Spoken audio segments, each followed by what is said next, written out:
Hello दोस्तों, स्वागत है आपका IQ स्टडी पॉइंट में। आज का हम डिस्कस करेंगे पॉलिटी जीके के प्रीवियस ईयर के 30 इम्पोर्टेंट MCQ क्वेश्चंस।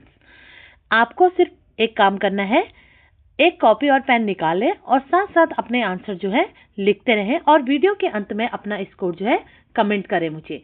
चलो शुरू करते हैं। तो पहला क्वेश्चन यहाँ पर है, निम्नलिखित में से कौन सा विकल्प केंद्र सरकार की विधायी अंग है?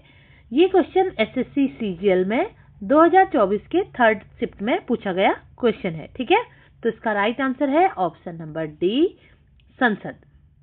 तो संसद जो है केंद्र सरकार का विधायी अंग है।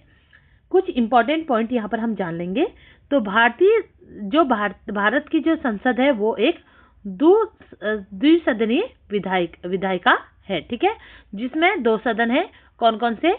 लोकसभा और राज्यसभा। ठीक है, भारत की संघीय सरकार के कितने अंग हैं ये भी आपको पता होना चाहिए। ठीक है, तो भारत के संघीय सरकार के 3 अंग होते हैं। कौन कौन सी? विधायिका, कार्यपालिका और न्यायपालिका। ठीक है, उसके बाद देखिए क्वेश्चन नंबर 2 है, वित्त आयोग में अध्यक्ष के अतिरिक्त अन्य कितने सदस्य होते हैं ये हमें बताना है। ये क्वेश्चन पूछा गया है SSC MTS के 2024 के सेकंड शिफ्ट में। ठीक है, तो इसका राइट आंसर है ऑप्शन नंबर बी, 4 सदस्य।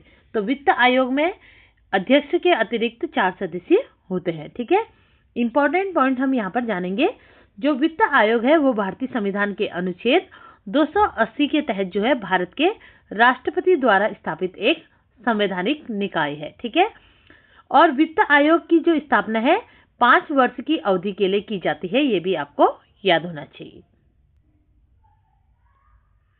उसके बाद क्वेश्चन नंबर 3 है, निम्नलिखित में से किस वर्ष भारत के चुनाव आयोग की स्थापना की गई थी?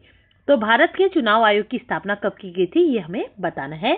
ये क्वेश्चन पूछा गया था SSC CGL 2024 के फर्स्ट शिफ्ट में। ठीक है, यहाँ पर डेट भी लिखी गई है कि कब पूछा गया था और किस डेट में आया था। ठीक है, तो इसका राइट आंसर है ऑप्शन नंबर सी, 1950 में। ठीक है, तो भारत के चुनाव आयोग की जो स्थापना है भारत में वो कब की गई थी? 1950 में की गई थी। ठीक है, इंपॉर्टेंट पॉइंट यहाँ पर आपको क्या क्या याद रखना है। भारतीय चुनाव आयोग, जिसे ECI शॉर्ट फॉर्म में बोलते हैं, एक स्थानीय संवैधानिक निकाय है। ठीक है, उसके बाद भारत के चुनाव आयुक्तों का जो कार्यकाल है वो कितना होता है ये भी आपको याद होना चाहिए। ठीक है, तो 6 वर्ष या 65 वर्ष की आयु जो भी पहले हो वो उनकी क्या होता है? कार्यकाल होता है। ठीक है, निर्धारित होता है। क्वेश्चन नंबर 4 है, मुख्य चुनाव आयुक्त का कार्यकाल कितना होता है? ये क्वेश्चन SSC CGL के 2024 के सेकंड शिफ्ट में पूछा गया था। ठीक है, तो इसका राइट आंसर है ऑप्शन नंबर ए, 6 वर्ष या 65 वर्ष की आयु, इन दोनों में से जो पहले हो जाए ये उनका कार्यकाल होता है मुख्य चुनाव आयुक्त का। ठीक है, इंपॉर्टेंट पॉइंट आपको क्या याद रखना है कि भारतीय मुख्य चुनाव आयुक्त भारतीय चुनाव आयोग का प्रमुख होता है। ठीक है, तो भारतीय चुनाव आयोग का प्रमुख कौन होता है?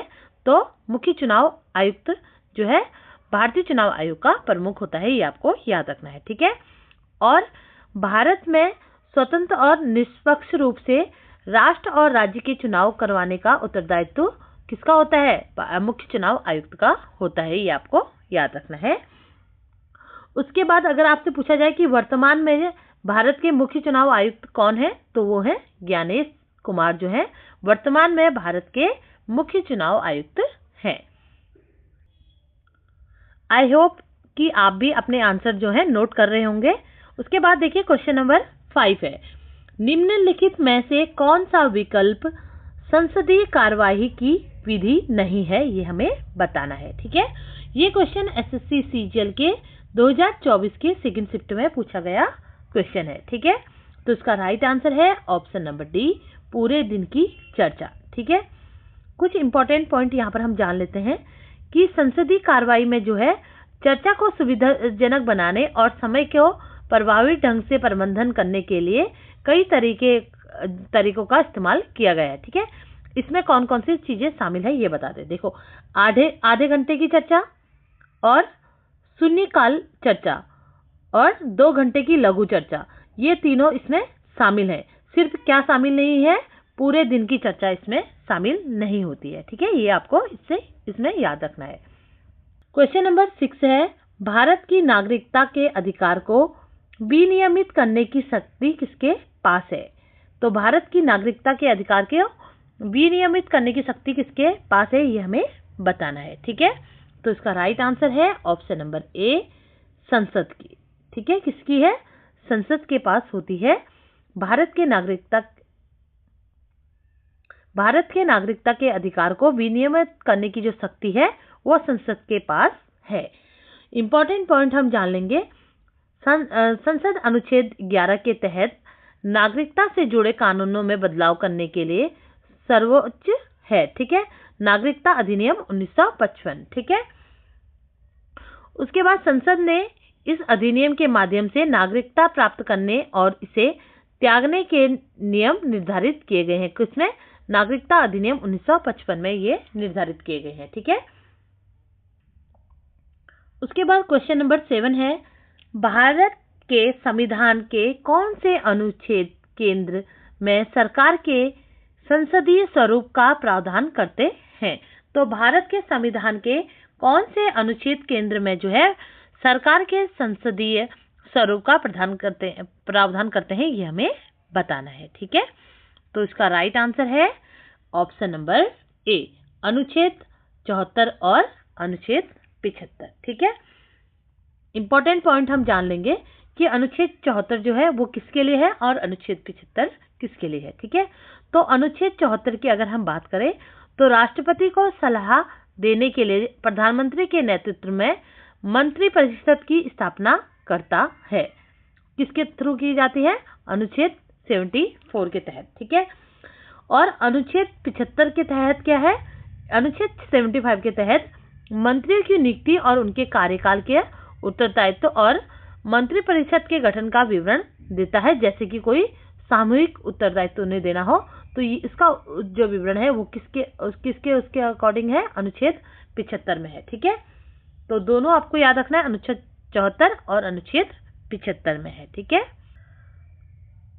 क्वेश्चन नंबर 8 है, भारतीय संविधान के निम्नलिखित में से किस अनुच्छेद में यह उल्लेख है कि प्रत्येक मंत्री 219 और भारत के न्यायवादी को संसद के किसी भी सदन में बोलने और उसकी कार्यवाही में भाग लेने का अधिकार होगा? इसका उल्लेख जो है किसमें है, ये हमें बताना है। ठीक है, ये क्वेश्चन पूछा गया था एसएससी एमटीएस के 2024 के फर्स्ट शिफ्ट के पेपर में। ठीक है, तो इसका राइट आंसर है ऑप्शन नंबर डी, अनुच्छेद 88 में जो है इसका विवरण किया गया है। ठीक है, इसका उल्लेख किया गया है। इंपॉर्टेंट पॉइंट हम जानेंगे कि भारत के मंत्री और महान्यायवादी को संसद के किसी भी सदन में बोलने और उसकी कार्यवाही में भाग लेने का अधिकार होगा, लेकिन उन्हें जो है इसमें वोट देने का अधिकार नहीं होता है। ये आपको याद रखना है इस अनुच्छेद के तहत। ठीक है, उसके बाद देखिए क्वेश्चन नंबर 9 है, निम्नलिखित में से कौन सा कर्तव्य भारतीय संविधान के 10वें मौलिक कर्तव्य के रूप में? क्वेश्चन नंबर 9 है, निम्नलिखित में से कौन सा कर्तव्य भारतीय संविधान के 10वें मौलिक कर्तव्य के रूप में निर्दिष्टित है, ये हमें बताना है। ठीक है, तो इसका राइट आंसर है ऑप्शन नंबर ए, व्यक्तिगत और सामूहिक गतिविधियों के सभी क्षेत्रों में उत्कृष्टता की दिशा में प्रयास करना। ठीक है, इंपॉर्टेंट पॉइंट यहाँ पर हम जानेंगे, मौलिक कर्तव्यों का जो विचार है वो किस देश से प्रेरित होकर लिया गया है, ये भी आपको पता होना चाहिए। ठीक है, तो मौलिक कर्तव्यों का जो विचार है वो रूस के संविधान से प्रेरित होकर लिया गया है। ठीक है, और किस समिति की सिफारिश पर इसे लाया गया था, ये भी आपको याद होना चाहिए। ठीक है, तो इसे स्वर्ण सिंह समिति की सिफारिश पर 42वें संविधान संशोधन अधिनियम 1976 के द्वारा जो है संविधान के भाग, कौन से भाग में? भाग 4A और अनुच्छेद 51A में जो है शामिल किया गया था। ठीक है, मूल रूप से इनकी जो संख्या थी वो कितनी थी? 10 थी। ठीक है, और 2002 में जो 2002 के 86वें संविधान संशोधन द्वारा जो है 6 से लेकर 14 तक वर्षों की 6 से लेकर 14 वर्ष की आयु तक के बच्चों के लिए जो है शिक्षा के अवसर प्रदान करने से संबंधित एक कर्तव्य और शामिल करा गया है, वो करा गया है अनुच्छेद 51A के में जोड़ा गया है। ये भी आपको याद होना चाहिए, ठीक है। कितने से लेकर 6 से लेकर 14 साल के बच्चों के लिए शिक्षा के अवसर प्रदान करने से संबंधित जो अनुच्छेद है वो कौन सा है? अनुच्छेद 51A के है, ठीक है। उसके बाद क्वेश्चन नंबर 10 है, निम्नलिखित में से कौन सी भारत के संविधान के तहत प्रदान किए गए मौलिक कर्तव्यों की विशेषता नहीं है? ये question SSC CHSL trial second में पूछा गया था 2024 में, ठीक है। ये अब यहाँ पर हमें इसका बताना है कि निम्न में से कौन सी भारतीय संविधान के तहत प्रदान की गई मौलिक कर्तव्यों की विशेषता नहीं है, ठीक है। तो उसका राइट आंसर है ऑप्शन नंबर सी, कर्तव्य विधि द्वारा परिवर्तनीय है। कर्तव्य विधि द्वारा परिवर्तनीय है, ये जो है ये मौलिक कर्तव्यों की विशेषता नहीं है, ठीक है। इंपॉर्टेंट पॉइंट हम यहाँ पर जानेंगे, जो ये मौलिक कर्तव्य और नैतिक और सामाजिक दायित्वों का जो मौलिक कर्तव्य है वो नैतिक और सामाजिक दायित्वों का एक समूह है, जो कि भारत के संविधान के भाग 4A और अनुच्छेद 51A में निहित है, ठीक है। कौन से उसमें है ये आपको याद रखना चाहिए, भाग 4A में और अनुच्छेद 51A में, ठीक है। ये कर्तव्य जो है वो एक गैर न्याय संगत है, जिसका अर्थ होता है कि वे किसी भी न्यायालय द्वारा लागू नहीं किए जा सकते, जैसा कि मौलिक अधिकारों के मामलों में होता है। ये आपको याद रखना है, ठीक है। आई होप दोस्तों आप भी जो अपने आंसर हैं वो नोट कर रहे होंगे। क्वेश्चन नंबर 11 है, निम्नलिखित में से कौन सी भारत में राष्ट्रपति पद के लिए एक शर्त नहीं है? ये हमें बताना है। ये क्वेश्चन एसएससी CGL के 2024 के फर्स्ट शिफ्ट में पूछा गया क्वेश्चन है, ठीक है। तो उसका राइट आंसर है ऑप्शन नंबर ए, वह किराए की भुगतान के बिना अपने आधिकारिक निवास का उपयोग करने का हकदार नहीं होगा। यह शर्त जो है भारत में राष्ट्रपति के पद के लिए यह शर्त नहीं रखी गई है, ठीक है। अब देखो इंपॉर्टेंट पॉइंट हम यहाँ पर जानेंगे कि भारतीय संविधान के अनुच्छेद 59(3) में जो है राष्ट्रपति अपने आधिकारिक आवासों के उपयोग के लिए बिना किराया भुगतान के हकदार होंगे, ठीक है। यानी कि उन्हें अपने जो भी वो आवास में रहते हैं उन्हें उसका कोई भी भुगतान नहीं देना होगा। और ऐसी परिलब्धियों, भत्तों और विशेषाधिकारों के भी हकदार होंगे, जो संसद द्वारा कानून द्वारा उन्हें निर्धारित किए जा सकते हैं, ठीक है। उसके बाद क्वेश्चन नंबर 12 है, भारतीय संविधान का कौन सा अनुच्छेद स्पष्ट रूप से यह व्यवस्था प्रदान करता है कि राष्ट्रपति पुनर्निर्वाचन के लिए योग्य है, ठीक है। तो संविधान का वो कौन सा अनुच्छेद है ये हमें बताना है, ठीक है। ये क्वेश्चन पूछा गया था एसएससी CGL 2024 के सेकंड शिफ्ट में, ठीक है। तो इसका राइट आंसर है ऑप्शन नंबर डी, अनुच्छेद। इंपॉर्टेंट पॉइंट आपको इससे क्या याद रखना है, देखो भारत के राष्ट्रपति से संबंधित महत्वपूर्ण अनुच्छेद 52 है, ठीक है। और अनुच्छेद 53 जो है संघ कार्यकारी शक्ति से संबंधित है, ठीक है। और अनुच्छेद 54 में जो है राष्ट्रपति का निर्वाचन प्रक्रिया से संबंधित है, अनुच्छेद 54, ठीक है। और अनुच्छेद 55 जो है राष्ट्रपति के निर्वाचन की पद्धति से संबंधित है, ठीक है। ये सब अनुच्छेद मैंने अलग अलग करके रखे हैं कि कौन सा अनुच्छेद किससे संबंधित है। अनुच्छेद 52 है भारत के राष्ट्रपति से संबंधित, अनुच्छेद 53 है संघ की कार्यकारी शक्ति से संबंधित, अनुच्छेद 54 है राष्ट्रपति की निर्वाचन प्रक्रिया से संबंधित, और अनुच्छेद 55 है राष्ट्रपति के निर्वाचन की पद्धति से संबंधित, ठीक है।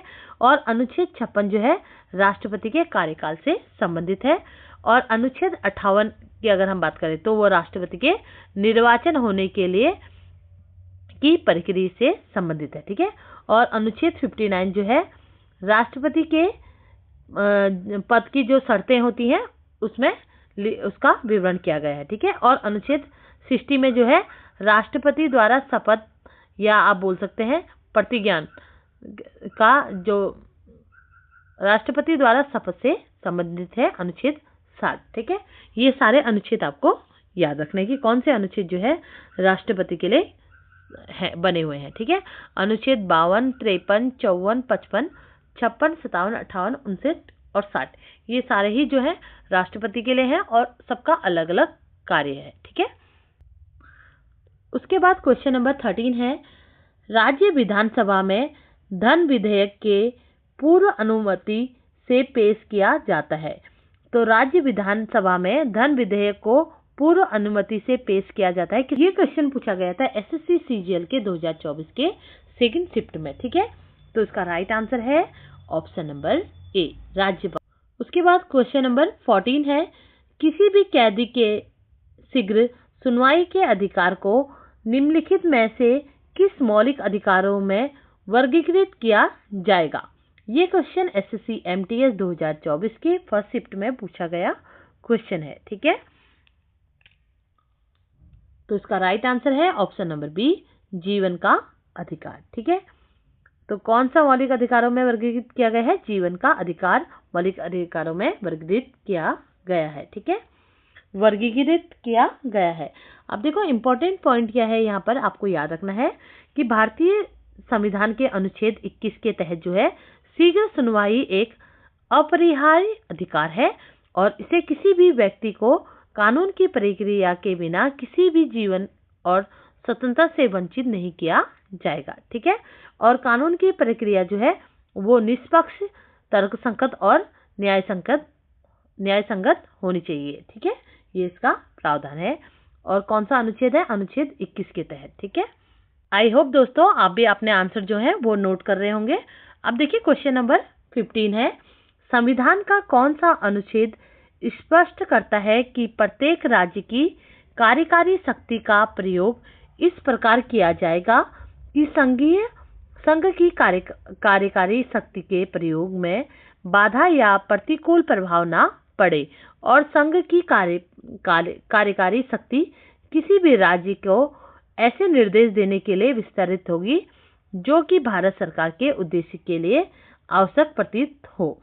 ये हमें बताना है कि इसका जो विवरण है वो किस अनुच्छेद में किया गया है। ठीक है, तो इसका राइट आंसर है ऑप्शन नंबर सी, अनुच्छेद 257 में। ठीक है, यानी कि अनुच्छेद 257 में इसका विवरण किया गया है।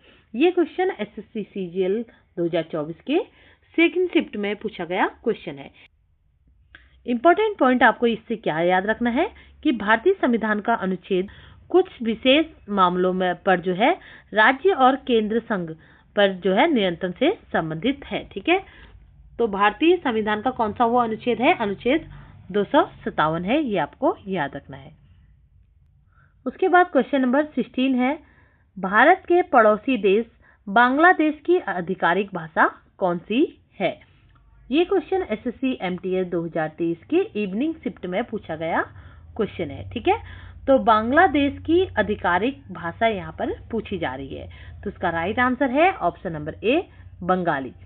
भारत के पड़ोसी देश बांग्लादेश की जो आधिकारिक भाषा है वो है बंगाली। ठीक है, इंपॉर्टेंट पॉइंट हम यहाँ पर याद रखेंगे कि बांग्लादेश की जो राजधानी है वो क्या है, ढाका है, और बांग्लादेश की जो मुद्रा है वो है बांग्लादेशी टका। ठीक है, अब देखो उसके बाद हम अन्य राज्यों की आधिकारिक भाषाएं भी जान लेते हैं। देखो जो उर्दू है वो पाकिस्तान की आधिकारिक भाषा है। ठीक है, जोंगखा जो है वो भूटान की आधिकारिक भाषा है और हिंदी भारत की आधिकारिक भाषा है और तमिल श्रीलंका की आधिकारिक भाषा है और मंदारिन जो है वो चीन की आधिकारिक भाषा है और वर्मी जो है वो म्यांमार की और दादी और पोस्तो जो है वो अफगानिस्तान की आधिकारिक भाषा है। ठीक है, और नेपाल की जो है, नेपाल की आधिकारिक भाषा क्या है, नेपाली है और धिवेही जो है वो मालदीव की आधिकारिक भाषा है। ठीक है, इससे अलावा भी मैंने और भी देशों के आपको आधिकारिक भाषाएं बता दी। ठीक है, उसके बाद क्वेश्चन नंबर 17 है, श्रीलंका को किस वर्ष स्वतंत्रता मिली। तो श्रीलंका को किस वर्ष स्वतंत्रता मिली, ये क्वेश्चन हायर सेकेंडरी 2024 के थर्ड शिफ्ट में पूछा गया क्वेश्चन है। ठीक है, तो इसका राइट आंसर है ऑप्शन नंबर ए 1948 में। ठीक है, तो श्रीलंका को जो है 1948 में स्वतंत्रता मिली। अब आपको क्या इंपॉर्टेंट पॉइंट यहाँ पर याद रखना है, आप पहले तो पूरा डेट याद होनी चाहिए कि कई बार क्या होता है खाली मंथ भी दिया रहता है। ठीक है, तो श्रीलंका को 4 फरवरी 1948 में जो है स्वतंत्रता मिली थी और श्रीलंका का जो राष्ट्रीय पशु है वो हाथी है। ठीक है, और श्रीलंका का राष्ट्रीय फूल है ब्लू वाटर लिली और श्रीलंका का जो राष्ट्रीय खेल है वो है वॉलीबॉल। ठीक है, उसके बाद क्वेश्चन नंबर 18 है, वर्ष 1987 में भारतीय शांति सेना को किस पड़ोसी देश में भेजा गया था? तो वर्ष 1987 में जो है भारतीय शांति सेना को किस पड़ोसी देश में भेजा गया था, ये हमें बताना था। ठीक है, ये क्वेश्चन एसएससी सीजीएल के 2021 के इवनिंग शिफ्ट में पूछा गया क्वेश्चन है। ठीक है, तो इसका राइट आंसर है ऑप्शन नंबर बी श्रीलंका। ठीक है, वर्ष 1987 में जो है भारतीय शांति सेना को जो है श्रीलंका पड़ोसी देश में भेजा गया था। ठीक है, इंपॉर्टेंट पॉइंट आपको याद रखना है कि इसका जो गठन था वो 1987 के भारत श्रीलंका समझौते के तहत किया गया था। ठीक है, किसका गठन? भारतीय शांति सेना का गठन किया, आपको याद रखना है। ठीक है, जिसका उद्देश्य क्या था? लंकाई तमिल उग्रवादी समूह लिबरेशन टाइगर्स ऑफ तमिल इलम और श्रीलंकाई सेना के बीच जो है गृह युद्ध को समाप्त करना इसका उद्देश्य था। गठन किया गया था 1987 में। ठीक है, और किसके लिए? भारत श्रीलंका समझौते के तहत इसका गठन किया गया था। ठीक है, उसके बाद क्वेश्चन नंबर 19 है, किस वर्ष श्रीलंका में लोकतांत्रिक the socialist Republic of Sri Lanka का निर्माण करते हुए एक नया संविधान अपनाया गया था? ये हमें बताना है। ठीक है, ये क्वेश्चन एसएससी सीएचएसएल 2021 के इवनिंग शिफ्ट में पूछा गया क्वेश्चन है। ठीक है, तो इसका राइट आंसर है ऑप्शन नंबर ए 1978 में। ठीक है, 1978 में जो है श्रीलंका में लोकतांत्रिक the socialist Republic of Sri Lanka का निर्माण करते हुए एक नया संविधान को अपनाया गया था।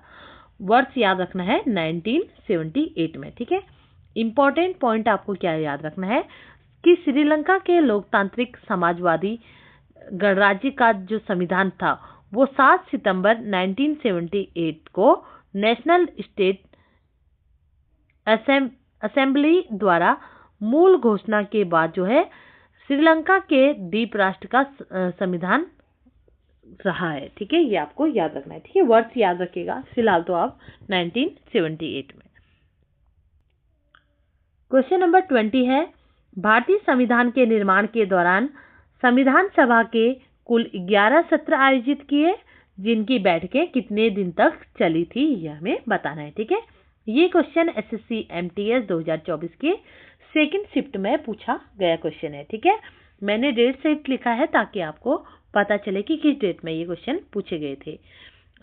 इसका राइट आंसर है ऑप्शन नंबर बी 165। ठीक है, यानी कि 165 दिनों की बैठक इसमें चली थी। ठीक है, इंपॉर्टेंट पॉइंट आपको क्या याद रखना है कि भारत की संविधान सभा जो है वो 9 दिसंबर 1946 में संविधान सदन यानी कि अब जिसे संसद भवन का सेंट्रल हॉल में जो है अपनी पहली बैठक की। ठीक है, तो भारतीय संविधान की जो पहली बैठक हुई थी वो कब हुई थी?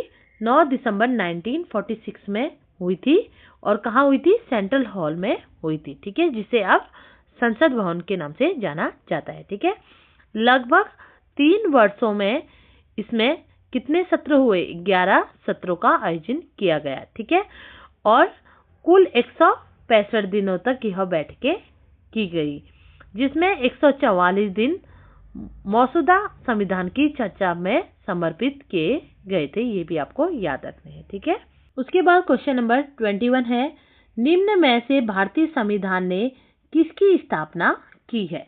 तो नीचे 4 ऑप्शन दिए गए हैं, इसमें भारतीय संविधान ने जो है किसकी स्थापना की है ये हमें बताना है। ठीक है, तो इसका राइट आंसर है ऑप्शन नंबर सी, स्वतंत्र न्यायपालिका प्रणाली की स्थापना की है भारतीय संविधान ने। ठीक है, ये क्वेश्चन एसएससी सीजीएल के 2024 के फर्स्ट शिफ्ट में पूछा गया क्वेश्चन है। आई होप दोस्तों आप भी अपने आंसर जो है नोट करते जा रहे होंगे। उसके बाद देखिए क्वेश्चन नंबर 22 है, निम्नलिखित में से किसने भारतीय संविधान की संशोधित विशेषता की प्रशंसा करते हुए कहा कि संशोधन प्रक्रिया में विविधता बुद्धिमानी है लेकिन बहुत कम पाई जाती है। ये किसने बोला था? तो ये क्वेश्चन पूछा गया था एसएससी सीजीएल के 2024 के सेकंड शिफ्ट में। ठीक है, तो इसका राइट आंसर है ऑप्शन नंबर सी, केसी वेहलेर द्वारा बोला गया था कि भारतीय संविधान में जो है संशोधित विशेषता की जो है प्रशंसा करते हुए कहा था कि संशोधन प्रक्रिया क्या है, यह जो विविधता है वो बुद्धिमानी है लेकिन बहुत कम पाई जाती है। ये किसने कहा था? केसी वेहलेर ने कहा था। ये आपको याद रखना है। ठीक है, इंपॉर्टेंट पॉइंट क्या याद रखना है, यह एक ऑस्ट्रेलियाई शिक्षाविद थे। ठीक है, ये कौन थे ये आपको याद होना चाहिए कि यह क्या है, एक ऑस्ट्रेलियाई शिक्षाविद थे जो कि ब्रिटिश राष्ट्रमंडल के संविधानों के विशेषज्ञ थे। ठीक है, और इन्होंने भारतीय संविधान को अर्धसंघीय बताया था। ठीक है, तो भारतीय संविधान को अर्धसंघीय किसने बताया था ये आपको याद होना चाहिए।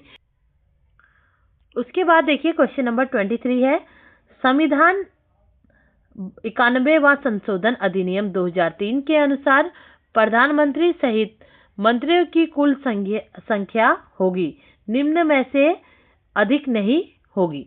तो ये क्वेश्चन देखो, पहले आपसे क्या पूछा गया है कि भारतीय संविधान का 91वां संशोधन अधिनियम 2003 के अनुसार जो है प्रधानमंत्री समेत मंत्रियों की कुल संख्या होगी और निम्न में से किससे अधिक नहीं होगी ये हमें बताना है। ठीक है, ये क्वेश्चन एसएससी एमटीएस 2024 के सेकंड शिफ्ट में पूछा गया क्वेश्चन है। ठीक है, तो इसका राइट आंसर है ऑप्शन नंबर बी, लोकसभा के सदस्यों की कुल संख्या के 15% से अधिक नहीं होगी। ये इस 91वां संविधान संशोधन अधिनियम के अनुसार जो है ये प्रावधान है। ठीक है, इंपॉर्टेंट पॉइंट आपको क्या याद रखना है कि 91वां संविधान संशोधन अधिनियम 2003 प्रधानमंत्री सहित मंत्रिपरिषद में मंत्रियों की कुल संख्या लोकसभा के कुल सदस्यों की संख्या का 15% से अधिक जो है नहीं होनी चाहिए। ठीक है,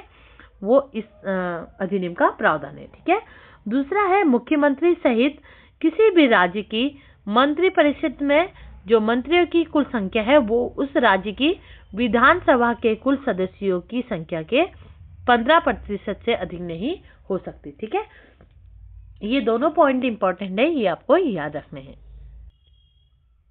क्वेश्चन नंबर 24 है, भारत के सर्वोच्च न्यायालय के क्षेत्राधिकार के संबंध में निम्नलिखित में से कौन सा कथन सही है ये हमें बताना है। ठीक है, तो इसका राइट आंसर है ऑप्शन नंबर बी, मूल क्षेत्राधिकार भारत सरकार और एक या एक से अधिक राज्यों के बीच जो है किसी भी विवाद तक विस्तृत होता है।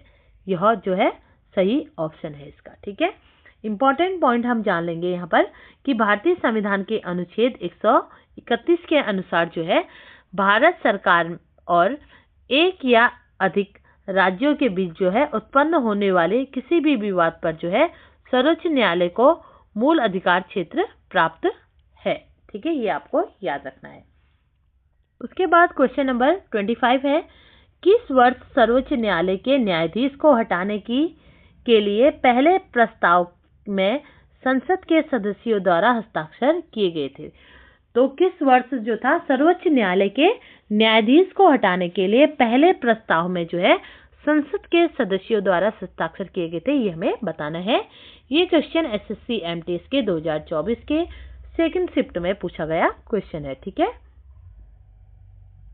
तो इसका राइट आंसर है ऑप्शन नंबर ए, 1991 में। ठीक है, तो 1991 में सर्वोच्च न्यायालय के न्यायाधीशों को हटाने के लिए प्रस्ताव में जो है संसद के सदस्यों द्वारा हस्ताक्षर किए गए थे।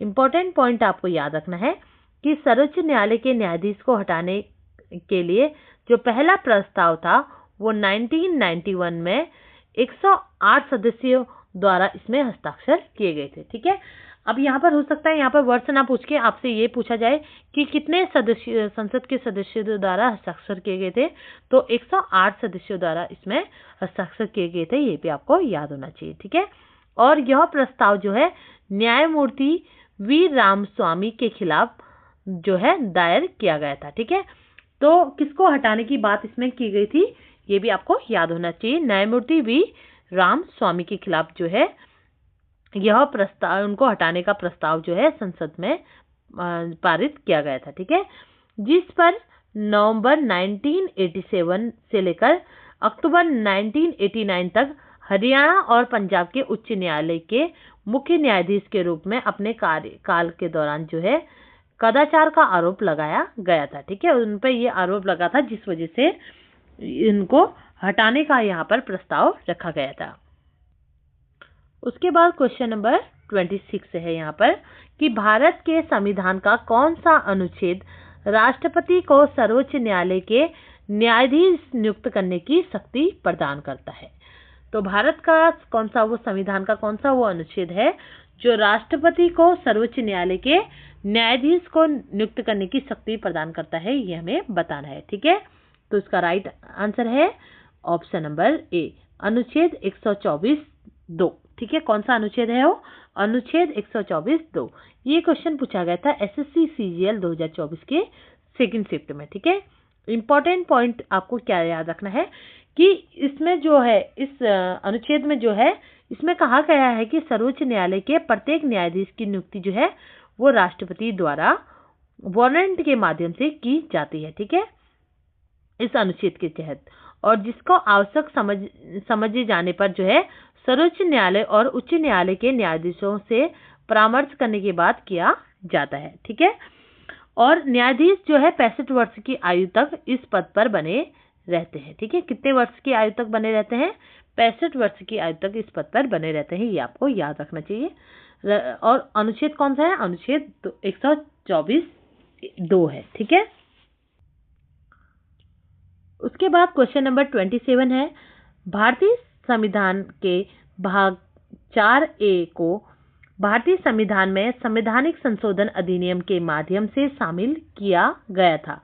ये क्वेश्चन एसएससी सीजीएल के 2024 के फर्स्ट शिफ्ट में पूछा गया क्वेश्चन है। ठीक है, तो इसका राइट आंसर है ऑप्शन नंबर डी, 42वें संविधान संशोधन के माध्यम से शामिल किया गया था। ठीक है, इंपॉर्टेंट पॉइंट आपको याद रखना है कि स्वर्ण सिंह समिति की सिफारिश पर जो है 42वें संविधान संशोधन अधिनियम 1976 द्वारा जो है संविधान के भाग 4A को मौलिक कर्तव्यों में शामिल किया गया था। ठीक है, किसकी सिफारिश पर, स्वर्ण सिंह समिति की सिफारिश पर। ठीक है, और कौन सा अधिनियम था वो, 42वां संविधान संशोधन अधिनियम 1976 था। ठीक है, प्रारंभ में इसमें 10 मौलिक कर्तव्य थे। ठीक है, तो प्रारंभ में जब स्टार्ट इसे किया गया था तो कितने मौलिक कर्तव्यों के साथ किया गया था, 10 मौलिक कर्तव्यों के साथ किया गया था।